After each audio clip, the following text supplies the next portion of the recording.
OK, Colin. Selon vous, à quoi ressemblera l'industrie d'équipements agricoles dans 5, 10 et 20 ans? Eh bien, elle est en constant changement et vous venez de poser la question à 1 million de dollars. Nous sommes essentiellement dans un marché à la hausse et je ne crois pas que nous en soyons conscients si vous tenez compte des prix des produits de base. Chaque année, nous nous demandons « OK, quand la correction aura-t-elle lieu? » Mais puisque plus d'économies ont subi une croissance entre 2007 et 2012, les ratios stock-utilisation, il y a tout simplement plus de bouches à nourrir. Il n'y a plus de terres productives, alors ces économies recherchent toute l'efficacité qu'elles peuvent trouver. Cela provient en fait de l'investissement fait pour de nouveaux équipements.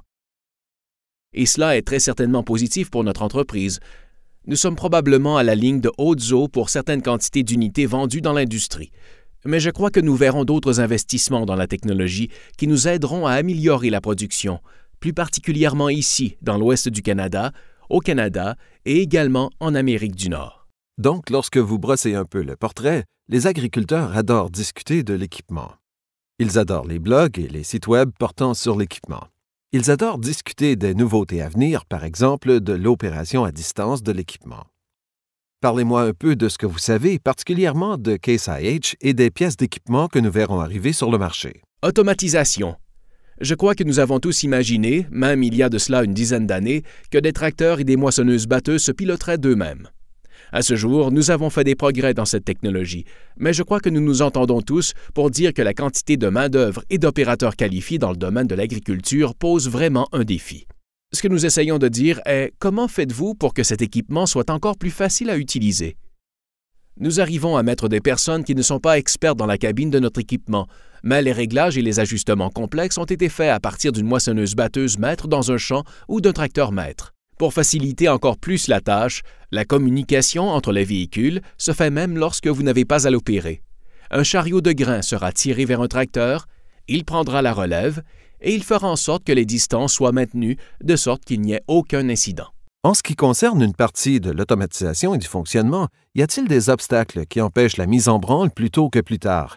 La sécurité ou la responsabilité, ou est-ce quelque chose qu'on ne verra pas de sitôt? Le premier obstacle est toujours les infrastructures.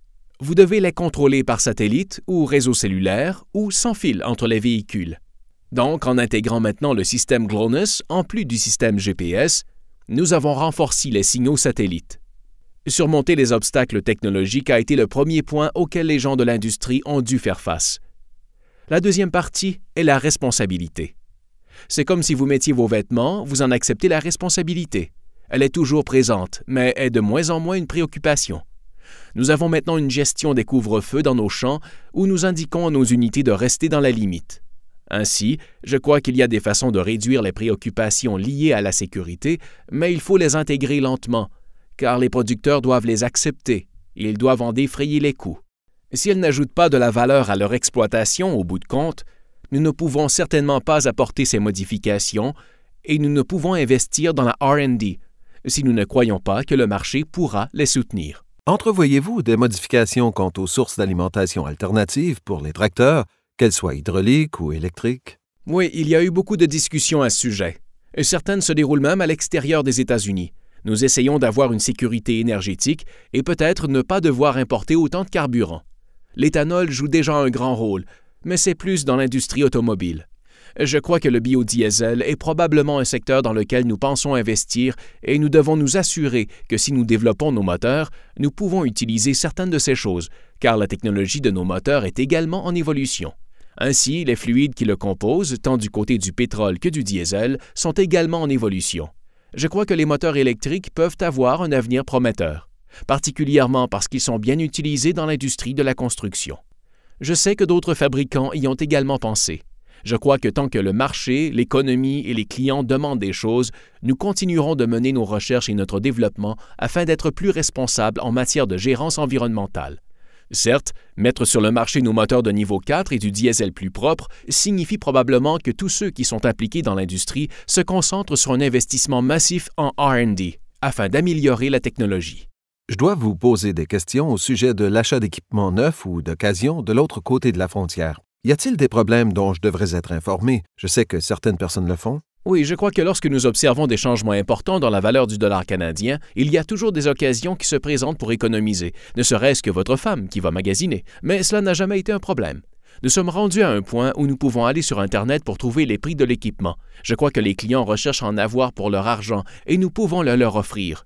Nos prix sont évidemment en devises étrangères, puisque de nombreux fabricants sont situés à l'extérieur des États-Unis et du Canada, mais il s'agit d'un taux de change variable. Il n'y a donc pas beaucoup d'incitation d'un côté comme de l'autre, et vous voudrez probablement obtenir l'assistance de votre détaillant local, mais cela n'a jamais vraiment été un problème. Il y a de l'équipement spécialisé que certaines personnes achètent dans l'ouest du Canada, où il y a de plus en plus de plantations de maïs et de soya. Il n'y a pas vraiment beaucoup de nouvelles planteuses ou de planteuses d'occasion sur le marché. Vous verrez beaucoup de clients se rendre dans un Midwest pour aller chercher une planteuse d'occasion pour l'essayer sur leur propre ferme. J'apprécie le temps que vous avez pris pour répondre à nos questions. Ça m'a fait plaisir. Merci beaucoup.